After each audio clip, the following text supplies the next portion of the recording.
اور آج ہمارا حال دیکھیں کہ محبت رسول میں ہمارا حال کیا ہے. خود پر توجہ کریں تو وہ فاقہ کش کی زندگی بھی گزارتے تھے لیکن حضور صلی اللہ تعالیٰ علیہ وسلم کے طریقے سے کبھی بھی نہیں ہٹتے تھے. تو علامہ اقبال نے کہا ہے کہ یہ فاقہ کش موت سے ڈرتا نہیں ذرا، روح محمد اس کے جسم سے نکال دے. آج دنیا بھر کی طاقتیں، حکومتیں، لوگ، جماعتیں، فرقے وغیرہ اسی کام پر لگی ہیں کہ ان کے اندر حضور صلی اللہ علیہ وسلم کی محبت کو کس طرح نکالا جائے. جس طرح ایک جسم میں روح رہنے کی وجہ سے ایک انسان کہلاتا ہے، مردہ نہیں کہتے، اسی طرح جب تک اس کے اندر روح محمد ہے، حضور صلی اللہ تعالیٰ علیہ وسلم کی محبت ہے تو وہ مومن ہے. اور جب اس کے اندر سے روح محمد، حضور صلی اللہ علیہ وسلم کی محبت نکال لی جائے تو وہ مومن نہیں رہتا. نام نہاد ایک رسمی وہ مسلمان رہ جاتا ہے. تو یہ طاقتیں، یہ سازشیں، یہ دشمنان اسلام ایک مرد مومن کے اندر یہی چیز نکالنے کی کوشش کی جا رہی ہے. اور ہمیں یہ چاہیے کہ روح محمد اپنے اندر پیدا بھی کریں اور اس کو قائم و دائم بھی رکھنے کی کوشش کریں. آج میری تقریر کا جو عنوان، جو موضوع ہے، یہ تیسرا جمعہ چل رہا ہے، صحابہ کرام کا عشق رسول. آج یہ موضوع مختصر میں مکمل کرنے کی آج کوشش کروں گا کہ صحابہ کرام کا عشق رسول کیا تھا اور قرآن نے صحابہ کرام کے عشق پر، عشق رسول پر کیا کہا.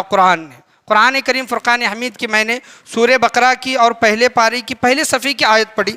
اللہ تبارک و تعالیٰ قرآن مجید فرقان حمید میں ارشاد فرماتا ہے، اعوذ باللہ من الشیطان الرجیم، بسم اللہ الرحمن الرحیم، وَإِذَا قِيلَ لَهُمْ آمِنُوا كَمَا آمَنَ النَّاسِ قَالُوا أَنُؤْمِنُوا كَمَا آمَنَ السُّفَهَاءُ أَلَا إِنَّهُمْ هُمُ السُّفَهَاءُ وَلَكِنْ لَا يَعْلَمُونَ.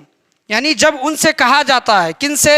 منافقوں سے یا پھر کافروں سے کہا جاتا ہے، وَإِذَا قِيلَ لَهُمْ آمِنُوا كَمَا آمَنَ النَّاسِ، اور جب ان سے کہا جاتا ہے کہ تم بھی ایمان لاؤ جیسے دوسرے لوگ ایمان لے کر آئے ہیں، تم بھی ایمان لاؤ جیسے دوسرے لوگ ایمان لے کر آئے ہیں، تو وہ اس کے جواباً میں یہ کہتے ہیں کہ ہم بھی اسی طرح ایمان لائے جس طرح وہ بے وقوف ایمان لے کر آئے ہیں. اللہ اکبر. وہ منافق، وہ کافر یہ کہتے کہ ہم بھی اسی طرح ایمان لے کر آئے جیسے وہ بیوقوف. آمن السفہاء، یعنی منافقین اور کفار مشرکین صحابہ کرام کو کیا کہا کرتے تھے؟ بیوقوف. یعنی بیوقوفوں کی طرح وہ ایمان لے کر آئے ہیں کہ ہم بھی اسی طرح ایمان لے کر آئے. تو اس کے جواباً میں، یعنی جب انہوں نے یہ کہا، صحابہ کرام کو انہوں نے بیوقوف کہا، تو اللہ تبارک و تعالیٰ جواباً صحابہ کرام کی طرف سے کہتا ہے، الا انہم ہم السفہاء ولکن لا یعلمون، جان لو بیوقوف در حقیقت وہ خود ہے. جو بیوقوف صحابہ کرام کو کہہ رہے ہیں، جان لو در حقیقت میں بیوقوف وہ خود ہیں، ولکن لا یعلمون، اور انہیں اس چیز کا علم نہیں ہے. وہ اپنے آپ کو ہوشیار، چال باز وہ سمجھتے ہیں، شاطر سمجھتے ہیں، لیکن اللہ تبارک و تعالیٰ کی نظر میں وہ کیا ہیں؟ بیوقوف ہیں. اللہ تبارک و تعالیٰ نے ان کو بیوقوف کہا جنہوں نے حضور صلی اللہ علیہ وسلم کے اصحاب کو بیوقوف کہا. یعنی اللہ تبارک و تعالیٰ کی محبت دیکھے، صحابہ کرام سے اللہ تبارک و تعالیٰ کی محبت. ایک مشرکین، کفار، منافقین صحابہ کرام کو بیوقوف کہہ رہے ہیں، لیکن اللہ تبارک و تعالیٰ ان کا دفاع، صحابہ کرام کا دفاع کر رہا ہے کہ اے لوگو، تم میرے حبیب کریم صلی اللہ علیہ وسلم کے عاشقوں کو بیوقوف کہتے ہو، در حقیقت بیوقوف تم ہو، تمہیں اس چیز کا علم نہیں ہے.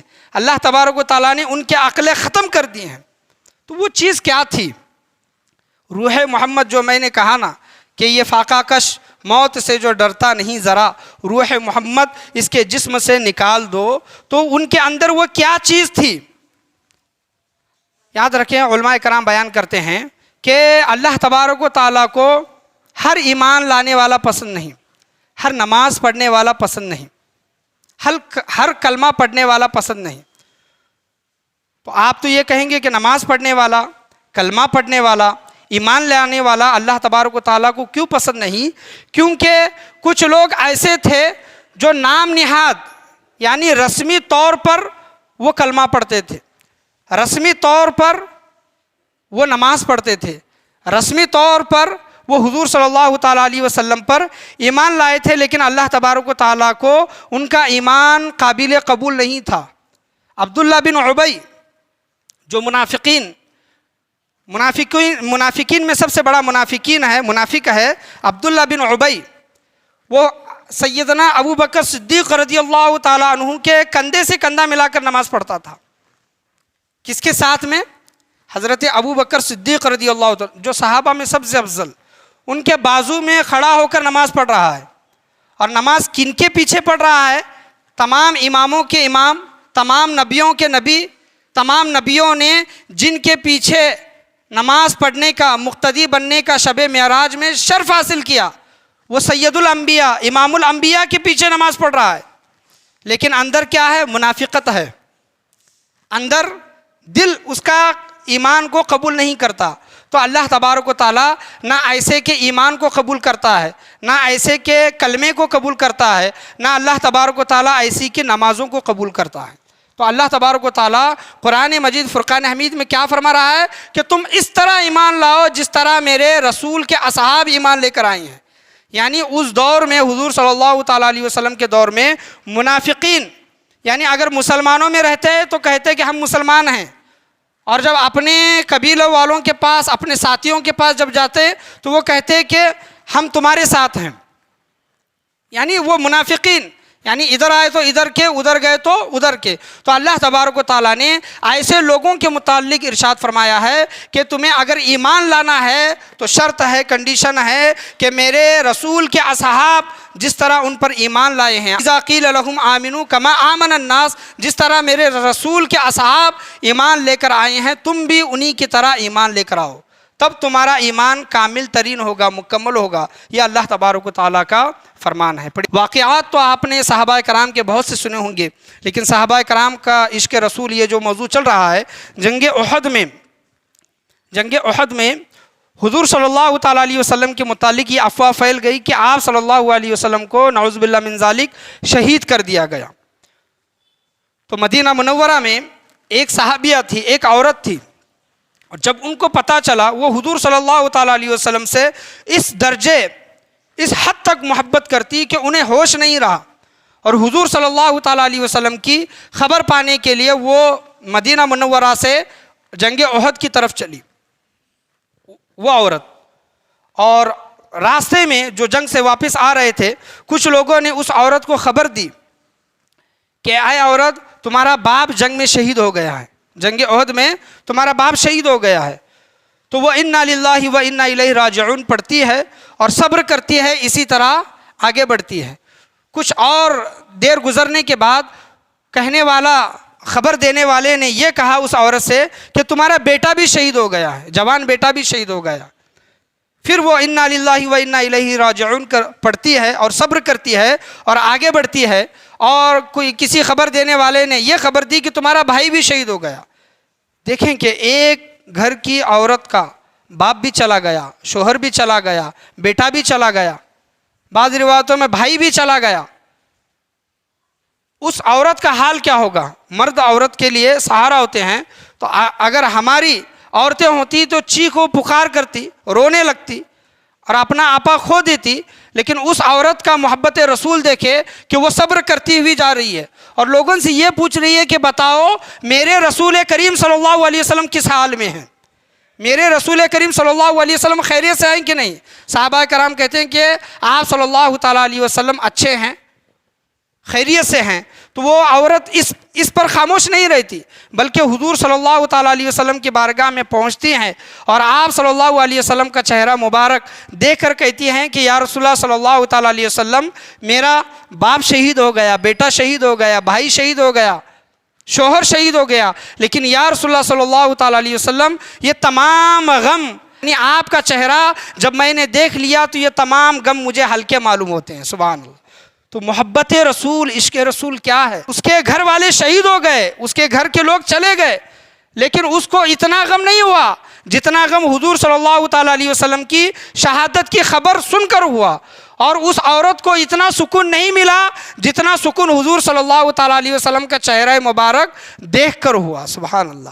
تو شاعر اسی وجہ سے کہتا ہے کہ ہر کوئی فدا ہے بن دیکھے تو دیدار کا عالم کیا ہوگا. وہ ہستیاں، وہ جماعتیں، خوش نصیب جماعت تھی وہ جو حضور صلی اللہ تعالیٰ علیہ وسلم کو روزانہ اپنی سر کی آنکھوں سے آپ صلی اللہ تعالیٰ علیہ وسلم کے چہرے مبارک کی زیارت کیا کرتی تھی. قرآن کریم فرقان حمید یہی مطالبہ کرتا ہے کہ اے لوگوں اس طرح ایمان لے کر آؤ جس طرح میرے رسول کے اصحاب ایمان لے کر آئے ہیں. تو وہ رسول کے اصحاب دیکھیں کہ ایمان کس طرح لے کر آئے ہیں کہ گھر کے لوگ چلے گئے لیکن ان کے طبیعت پر کچھ اثر نہیں پڑا بلکہ حضور صلی اللہ تعالیٰ علیہ وسلم کی فکر کرتے رہے. مصعب بن عمیر رضی اللہ تعالیٰ عنہ، یہ مکہ مکرمہ میں مصعب بن عمیر رضی اللہ تعالیٰ عنہ یہ صحابی رسول ایسے صحابی تھے کہ مکہ مکرمہ میں ان کے جیسا لباس کوئی نہیں پہنتا تھا. اتنا مہنگا لباس وہ پہنتے تھے مکہ مکرمہ میں، تمام امیروں میں یہ امیر. اور ایسی خوشبو جو وہ لگاتے تھے کہ ایسی خوشبو مکہ مکرمہ میں کوئی نہیں لگاتا تھا.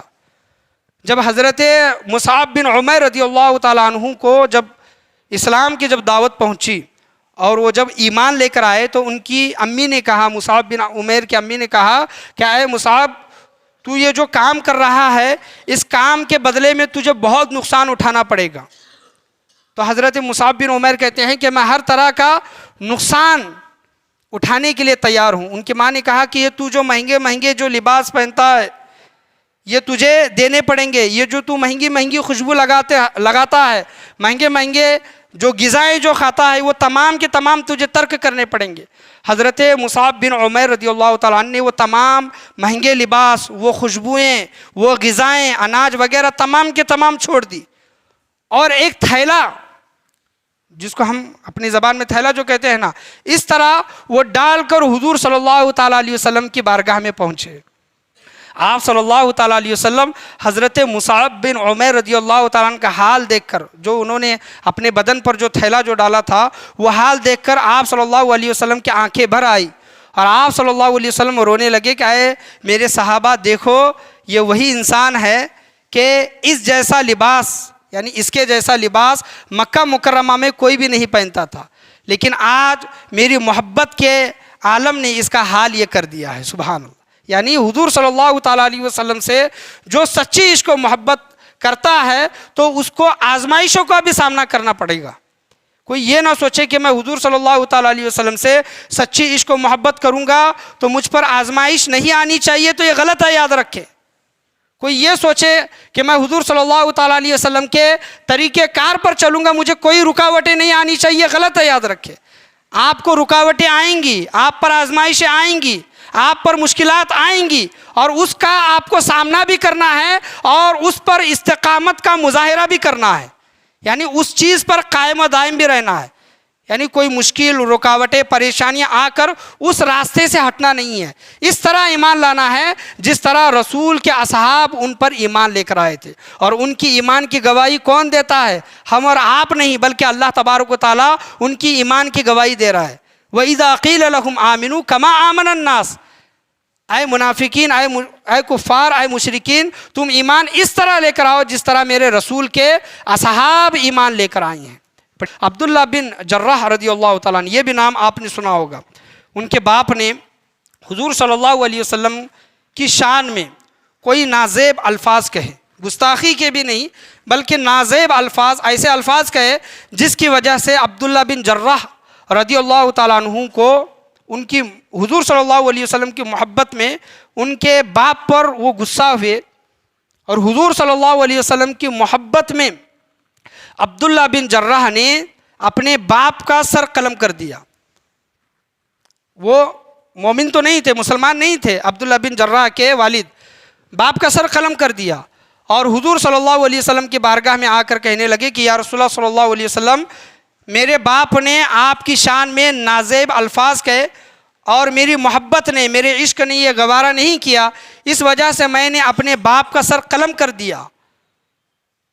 تو حضور صلی اللہ تعالیٰ علیہ وسلم نے کہا کہ ہر امت میں ایک امین ہوتا ہے، ایک سچا ہوتا ہے، ایک امین ہوتا ہے، اور میرا امت کا امین عبداللہ بن جراح ہے. سبحان اللہ. آپ صلی اللہ علیہ وسلم نے ان کو لقب دیا، اور جرہ ان کے باپ کا نام نہیں تھا، یاد رکھیں۔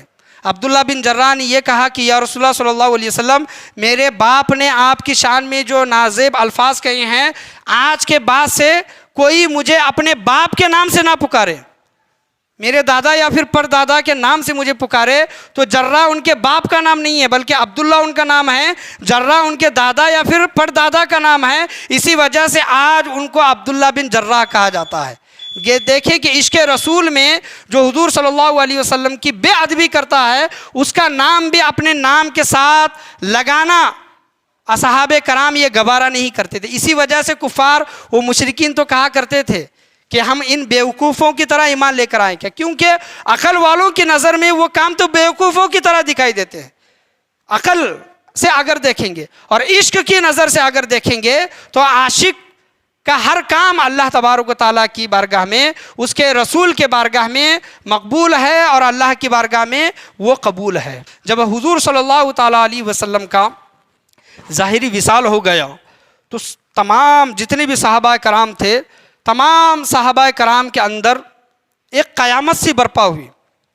تمام صحابہ کرام زار و قطار رونے لگے، کوئی صحابہ کرام صدمے میں چلے گئے، اور حضرت عمر رضی اللہ تعالیٰ عنہ کا حال یہ تھا کہ آپ ننگی تلوار لے کر گھما کرتے تھے، اور یہ کہا کرتے تھے کہ کسی نے یہ کہا کہ حضور صلی اللہ تعالیٰ علیہ وسلم کا انتقال ہو گیا ہے، ظاہری وصال ہو گیا ہے، عمر کی تلوار اس کی گردن اڑا دے گی۔ حضرت عمر رضی اللہ تعالیٰ کو یقین نہیں ہو رہا تھا کہ حضور صلی اللہ تعالیٰ علیہ وسلم اس ظاہری دنیا سے پردہ فرما چکے ہیں، اور آپ رضی اللہ تعالیٰ نے تمام لوگوں سے بھی یہ کہا تھا کہ کوئی بھی یہ نہ کہے کہ حضور صلی اللہ علیہ وسلم کا ظاہری وصال ہو گیا ہے۔ حضرت عمر رضی اللہ تعالیٰ کا حال یہ تھا۔ حضرت ابو بکر صدیق رضی اللہ تعالیٰ نے انہیں سمجھایا اور بتایا، تب حضرت عمر رضی اللہ تعالیٰ خاموش ہوئے، اور حضرت بلال رضی اللہ تعالیٰ عنہ نے حضور صلی اللہ تعالیٰ علیہ وسلم کی جدائی میں مدینہ منورہ چھوڑ دیا، ہجرت کر کے دوسرے شہر چلے گئے۔ کئی مہینوں بعد، کئی سالوں بعد حضرت بلال رضی اللہ تعالیٰ عنہ کے خواب میں حضور صلی اللہ تعالیٰ علیہ وسلم تشریف لائے، اور کہنے لگے کہ اے بلال، کیا ہمیں بھول گئے ہو؟ اے بلال، کیا ہمیں بھول گئے ہو؟ حضرت بلال خواب کے عالم میں کہنے لگے کہ یا رسول اللہ، میرے ماں باپ آپ پر قربان، میں آپ کو کس طرح بھول سکتا ہوں؟ تو حضور صلی اللہ علیہ وسلم نے کہا کہ اگر بھولے نہیں ہو تو ہمارا شہر عزیز، شہر وطن مدینہ منورہ کیوں چھوڑا؟ مدینہ منورہ آؤ۔ جب بیدار ہوئے حضرت بلال رضی اللہ تعالیٰ عنہ تو مدینہ منورہ کی طرف سواری لے کر چلنے لگے۔ اللہ تبارک و تعالیٰ نے ان کا سفر بھی آسان کر دیا۔ حضرت بلال رضی اللہ تعالیٰ عنہ روتے ہوئے مدینہ منورہ پہنچے، اور حضرت ابو بکر صدیق رضی اللہ تعالیٰ عنہ سے پوچھنے لگے، صحابہ کرام سے پوچھنے لگے کہ حضور صلی اللہ علیہ وسلم کہاں ہیں؟ انہیں ہوش نہیں تھا حضور صلی اللہ علیہ وسلم کی محبت میں، انہیں یہ ہوش نہیں تھا کہ حضور صلی اللہ علیہ وسلم ظاہری پردہ فرما چکے ہیں۔ تمام صحابہ کرام سے پوچھنے لگے۔ حضرت ابو بکر کہتے ہیں کہ اے بلال، ہماری آزمائش کی امتحان نہ لو، تمہیں بھی پتہ ہے جب تربت رسول، روضہ رسول کو دکھایا گیا تو حضرت بلال رضی اللہ تعالیٰ عنہ روضہ رسول کے پاس گئے۔ جتنے بھی تمام شہر مدینہ میں یہ بات پھیل گئی کہ حضرت بلال آئی ہیں، مؤذن رسول آئی ہیں، رسول اللہ صلی اللہ علیہ وسلم کے مؤذن آئے ہیں۔ تو حضرت ابو بکر صدیق رضی اللہ تعالیٰ عنہ نے کہا کہ اے بلال، تم آئے ہو، نماز کا وقت ہوا ہے تو اذان دے دو، اذان دے دو۔ حضرت بلال کہتے ہیں کہ اے ابو بکر، کیا تو مجھ سے اس دن کا بدلہ لینا چاہتا ہے جس دن تو نے اپنے مال سے مجھے آزاد کیا تھا؟ یعنی حضرت بلال کو آزاد کرنے والے حضور صلی اللہ تعالیٰ علیہ وسلم پر جب حضرت بلال ایمان لے کر آئے تو وہ غلام تھے، ان کا مالک حضرت بلال پر روزانہ ظلم و ستم کرتا تھا، انہیں تپتی ریت پر سلایا کرتا تھا، کوڑوں سے مارا کرتا تھا، اور حضرت بلال رضی اللہ تعالیٰ صرف احد اللہ تبارک و تعالیٰ کا ذکر اور حضور صلی اللہ تعالیٰ علیہ وسلم کا ذکر کیا کرتے تھے۔ حضور صلی اللہ تعالیٰ علیہ وسلم نے جب دیکھا کہ بلال بلاؤں میں، مصیبتوں میں، آزمائشوں میں مبتلا ہیں تو حضور صلی اللہ علیہ وسلم نے کہا کہ کاش میرے بلال کو کوئی آزاد کر دیتا۔ اتنا سننا تھا، حضرت ابو بکر صدیق رضی اللہ تعالیٰ عنہ نے اپنا جتنا بھی مال تھا لے کر گئے اور امیہ سے ایک سودا کیا اور حضرت بلال رضی اللہ تعالیٰ عنہ کو آزاد کرایا۔ تو حضرت بلال کہتے ہیں کہ کیا تو مجھ سے اس دن کا بدلہ لینا چاہتا ہے جس دن تو نے مجھے آزاد کرایا تھا؟ حضرت ابو بکر صدیق رضی اللہ تعالیٰ عنہ خاموش ہو گئے اور کہا کہ جاؤ امام حسن و حسین کو بلا کر لے کر آؤ۔ اور حضرت امام حسن و حسین جب حضرت بلال پاس پہنچے، حضرت بلال رضی اللہ تعالیٰ عنہ سے کہا امام حسنین کریمین نے کہ آپ جس طرح ہمارے نانا جان کے زمانے میں اذان دیا کرتے تھے آپ آج اذان دیں۔ تو حضرت بلال کہتے ہیں کہ جب میں حضور صلی اللہ علیہ وسلم کے زمانے میں جب اذان دیا کرتا تھا، جو اشہد ان محمد الرسول اللہ صلی اللہ علیہ وسلم پڑھا کرتا تھا، تو میرے سامنے حضور صلی اللہ علیہ وسلم جلوہ افروز ہوا کرتے تھے۔ اشہد ان محمد الرسول اللہ صلی اللہ علیہ وسلم پر حضور کا میں چہرہ دیکھا کرتا تھا۔ اب جب میں اذان دوں گا، اشہد ان محمد الرسول اللہ صلی اللہ علیہ وسلم پر پہنچوں گا تو میں کس کا چہرہ دیکھوں؟ تو امام حسن رضی اللہ تعالیٰ عنہ، امام حسین رضی اللہ تعالیٰ نے جب گزارش کی تو حضرت بلال کہتے ہیں کہ اگر میں نے حضور صلی اللہ علیہ وسلم سے یہ نہیں سنا ہوتا کہ جس نے حسن و حسین کو راضی کیا اس نے مجھے راضی کیا تو میں کبھی بھی اذان نہیں دیتا۔ تو امام حسن و حسین رضی اللہ تعالیٰ عنہ کی بات رکھتے ہوئے حضرت بلال رضی اللہ تعالیٰ عنہ اذان جب دینے لگے تو مدینہ کے جتنے عورتیں تھیں، جتنے بچے تھے، تمام کے تمام حضرت بلال رضی اللہ تعالیٰ عنہ کے پاس پہنچ گئے اور تمام اپنے بچے اپنے ماؤں سے کہتے ہیں کہ مؤذن رسول ہیں، حضور صلی اللہ علیہ وسلم کے مؤذن آئے ہیں، حضور صلی اللہ علیہ وسلم کے زمانے کی اذان ہو رہی ہیں، امی جان اذان ہو رہی ہے تو کیا حضور صلی اللہ علیہ وسلم بھی آئیں گے؟ تو مائیں بھی رونے لگی، بچے بھی رونے لگے، اصحاب کرام جتنے تھے تمام کے تمام رونے لگے۔ اور جب حضرت بلال رضی اللہ تعالیٰ عنہ اذان کے کلمے میں اشہد ان محمد رسول اللہ صلی اللہ علیہ وسلم پر پہنچے تو غش کھا کر گر پڑے، زمین پر آئے، بے ہوش ہوئے۔ جب انہیں ہوش آیا تو مدینہ منورہ چھوڑ کر پھر اپنے علاقے اپنے شہر کو چلے گئے۔ اور حضرت بلال رضی اللہ تعالیٰ عنہ کی موت کا جب آخری وقت آیا، کہا جاتا ہے کہ حضرت بلال رضی اللہ تعالیٰ عنہ نے زندگی میں حضور صلی اللہ علیہ وسلم کے وصال کے بعد کبھی نہیں مسکرائے، کبھی بھی نہیں مسکرایا۔ لیکن جب آخری وقت چل رہا تھا تو حضرت بلال رضی اللہ تعالیٰ عنہ نزا کے عالم میں مسکرانے لگے، موت کا وقت قریب تھا، مسکرانے لگے۔ ان کی بیوی پوچھتی ہے، ان کی ہمشیرہ پوچھتی ہے کہ اے میرے سرتاج، آپ زندگی بھر کبھی بھی نہیں مسکرائے، آج مسکرا رہے ہیں، کیا بات ہے؟ تو حضرت بلال کہتے ہیں کہ میرے موت کا وقت قریب ہے۔ ان کی بیوی کہتی ہیں کہ لوگ تو موت پر رویا کرتے ہیں، آپ تو مسکرا رہے ہیں۔ تو حضرت بلال کہتے ہیں کہ اے نادان، اے میری ہمشیرہ، اے میری بیوی، موت حضور صلی اللہ تعالیٰ علیہ وسلم کے ملاقات کا ایک ذریعہ ہے۔ موت جب آئے گی تو حضور صلی اللہ تعالیٰ علیہ وسلم کا جلوہ نصیب ہوگا۔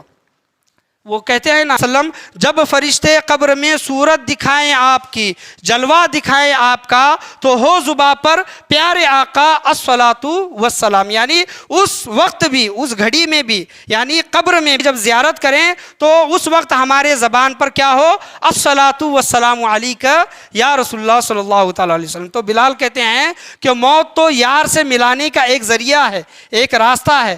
یہاں پر میری روح قبض ہوگی، وہاں پر حضور صلی اللہ تعالیٰ علیہ وسلم سے ملاقات ہوگی۔ تو میں اس وجہ سے مسکرا رہا ہوں کہ کیونکہ یار سے ملاقات کا وقت قریب آ گیا ہے۔ یار سے ملاقات، یہ جو ظاہری دنیا ہے یہاں پر ہمارے اوپر آنکھوں پر پردے پڑے ہوئے ہیں، لیکن جو عاشق لوگ ہیں، جو صحابہ کرام تھے، وہ تو عقیدہ یہ رکھتے تھے کہ موت تو یار سے ملانے کے لیے آئی ہے۔ جب ہمیں موت آتی ہے تو ہم ڈرنے لگتے ہیں کہ میرا مال چھوٹ رہا ہے، میرے بچے چھوٹ رہے ہیں، میرا گھر چھوٹ رہا ہے، میری جائیداد چھوٹ رہی ہے۔ لیکن جو مومن ہوتا ہے، جو عاشق ہوتا ہے، جس کے متعلق بیان کیا گیا ہے کہ مومن کے لیے دنیا کیا ہے؟ قید خانہ ہے۔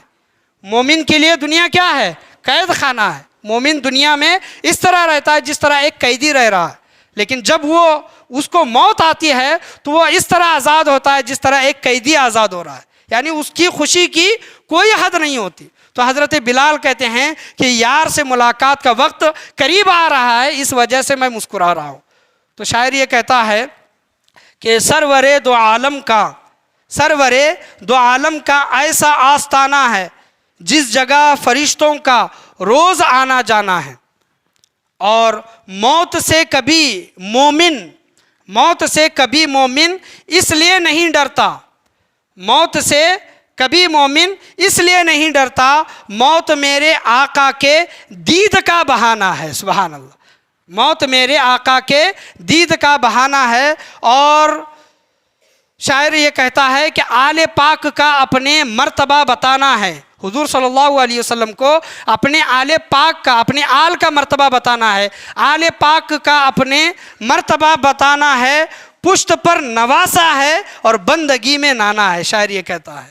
تو میں اللہ تبارک و تعالیٰ سے یہی دعا کرنا چاہوں گا کہ اللہ تبارک و تعالیٰ ہمیں صحابہ کرام کے جیسی سچی عشق و محبت حضور صلی اللہ تعالیٰ علیہ وسلم سے کرنے کی توفیق عطا فرمائے۔ قرآن مجید فرقان حمید سورہ بقرہ میں یہی ارشاد ہے کہ وَإِذَا قِيلَ لَهُمْ آمِنُوا كَمَا آمَنَ النَّاسُ قَالُوا أَنُؤْمِنُ كَمَا آمَنَ السُّفَهَاءُ أَلَا إِنَّهُمْ هُمُ السُّفَهَاءُ وَلَكِنْ لَا يَعْلَمُونَ۔ اللہ تبارک و تعالیٰ سورہ بقرہ پہلا پارہ پہلے صفحے میں اللہ تبارک و تعالیٰ کہتا ہے کہ اور جب ان سے کہا جاتا ہے کہ تم بھی ایمان لاؤ جیسے دوسرے لوگ ایمان لے کر آئے، تو یہ کہتے ہیں کہ ہم بھی اسی طرح ایمان لائیں جس طرح وہ بیوقوف ایمان لے آئے ہیں۔ جان لو، اللہ تبارک و تعالیٰ کہتا ہے کہ جان لو بیوقوف در حقیقت وہ خود ہیں جن کو بیوقوف کہہ رہے ہیں، انہیں اس چیز کا علم نہیں ہے، یہ اللہ تبارک و تعالیٰ قرآن مجید فرقان حمید میں کہتا ہے۔ تو منافقین بھی نماز پڑھتے تھے، منافقین بھی اپنی زبان سے کلمہ پڑھتے تھے، منافقین بھی زکوٰۃ، حج وغیرہ یہ تمام چیزیں کرتے تھے،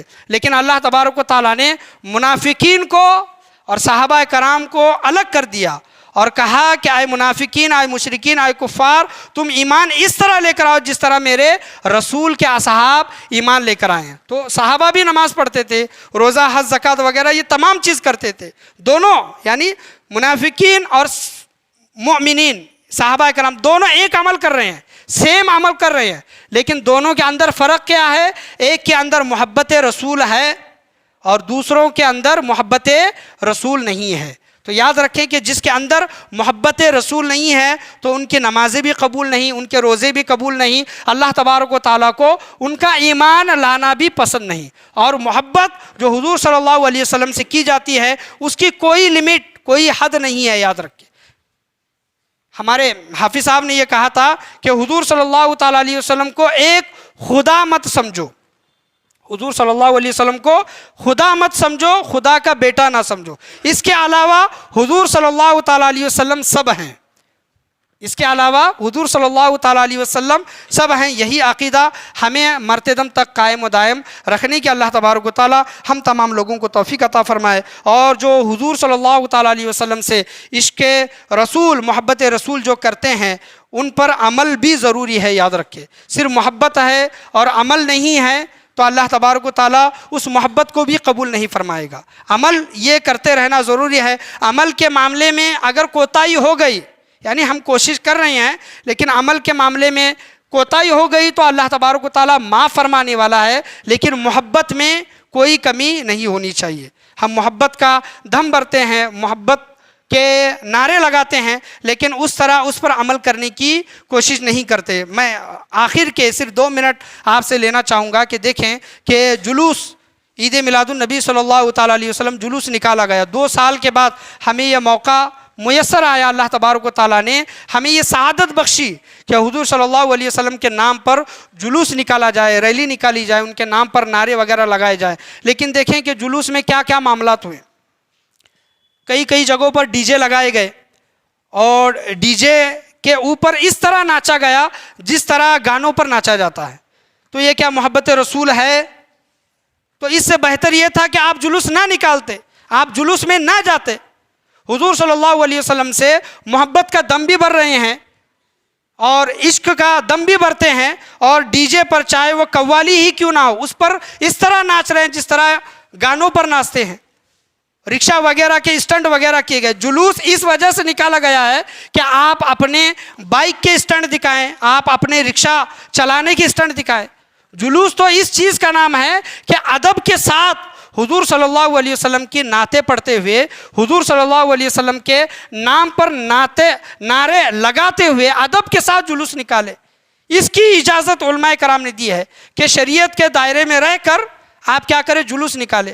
لیکن دیکھیں کہ جہاں بجا ڈی جے اس طرح وہ جو لاؤڈ اسپیکر وغیرہ جو لگائے جاتے ہیں، آپ کے آزو بازو میں کہیں پر علاقوں میں کئی پیشنٹ حضرات بھی رہتے ہیں، کوئی دل کے کمزور بھی رہتے ہیں، زیادہ آواز کی وجہ سے ان بیماروں کو، ان کمزور لوگوں کو تکلیف بھی ہوتی ہے. تو آپ یہ نہیں دیکھ رہے ہیں, آپ یہ دیکھ رہے ہیں کہ ہم نے ڈی جے کتنا بڑا لگایا ہے, ہم نعت کون سی لگا رہے ہیں, اس کی وجہ سے, اس آواز کی وجہ سے کتنے لوگوں کو تکلیف ہو رہی ہے. اور ان لوگوں کو جو تکلیف پہنچی ہے تو ان کو معاف کرنے والا کون ہے؟ جب تک وہ لوگ معاف نہیں کریں گے اللہ تبارک و تعالیٰ بھی معاف نہیں کرے گا. یعنی ہم نے لوگوں کو جو تکلیف دی ہے, سامنے والے کو اگر ہم نے تکلیف دی ہے, اگر وہ معاف کرے گا تو اللہ تبارک و تعالیٰ معاف کرے گا. پرسوں میرج میں قوالی ہوئی, قوالی میں بھی اس طرح ناچ رہے ہیں جس طرح گانوں پر ناچتے ہیں. تو قوالی ہے یا پھر سما ہے, سما جو ہم سنتے ہیں, اس کی بھی شرعی حدود بیان کیے گئے ہیں. یعنی اگر آپ سما سن رہے ہیں, قوالی سن رہے ہیں, دو زانو بیٹھ کر حضور صلی اللہ علیہ وسلم کا تصور, بزرگان دین کا تصور, اللہ کا تصور اپنے ذہن میں لا کر ادب کے ساتھ ان کو سنیں. یہ نہیں بلکہ وہ جو قوالی جو گا رہے ہیں اس میں کھڑے ہو کر نوجوان ہمارے ناچ رہے ہیں. تو کلب میں ناچنے والوں کو اور جو قوالی کے سامنے یا پھر جلوس میں ناچ رہے ہیں, دونوں میں فرق کیا ہے؟ حضور صلی اللہ علیہ وسلم کی محبت کا اگر ہم دم بھرتے ہیں تو شریعت کے پابند بنے. صحابہ کرام کبھی بھی شریعت کے باہر نہیں گئے. حضور صلی اللہ علیہ وسلم کی محبت کے معاملے میں وہ آگے بڑھے, شریعت اس کی اجازت دیتی ہے.